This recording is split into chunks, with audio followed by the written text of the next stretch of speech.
Not impossible. There's still a chance. What chance? My sperm are crippled. How are you going to get pregnant if the little fuckers can't even swim to the egg? Eve tried to put her arms around Harlan. Come back inside and talk to the doctor. He shook his head, pulling away. I just need some time alone. For hours, Harlan wandered the city's streets. He bought a litre of scotch and drank it like water. Somehow or other, he found his way to the playground where the accident had happened. He sat on a bench, zombie-eyed, just staring. He watched parents watching their children.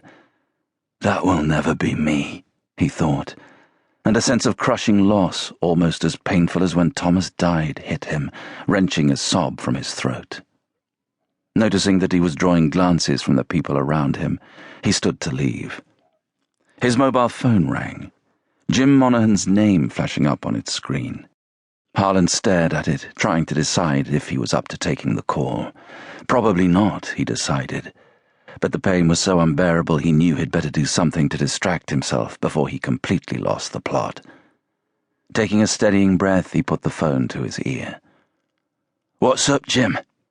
A voice roughened by years of smoking replied, We've got a body, man about 30 or 35 years old. Homicide? Where? Jim told Harlan the address, and Harlan told him he'd be there as soon as possible. He left the park and hailed a taxi.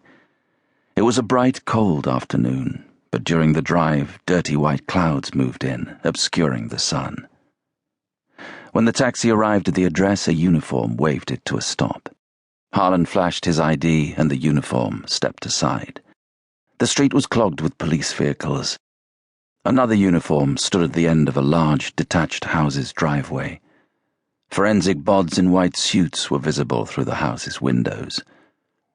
Jim was waiting at the front door, wearing his usual alert but world-weary veteran's expression.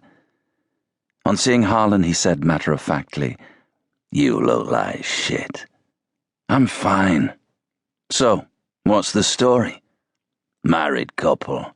Named Lee and Susan Burke. Mrs. Burke says they were in bed having sex when... A married couple shagging on a weekday afternoon? Harlan broke in doubtfully, following Jim into the house. Somewhere overhead, a woman was sobbing hysterically. A crooked smile tugged at the corners of Jim's mouth. Yeah, I know. That's what I thought, too. Anyway, she says they were doing the business when they were disturbed by the sound of breaking glass downstairs. Mr. Burke went to investigate while Mrs. Burke phoned us.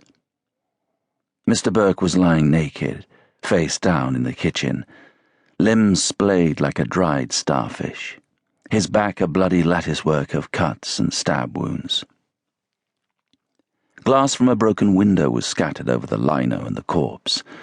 The half-brick that had been used to smash it lay against the foot of the opposite wall.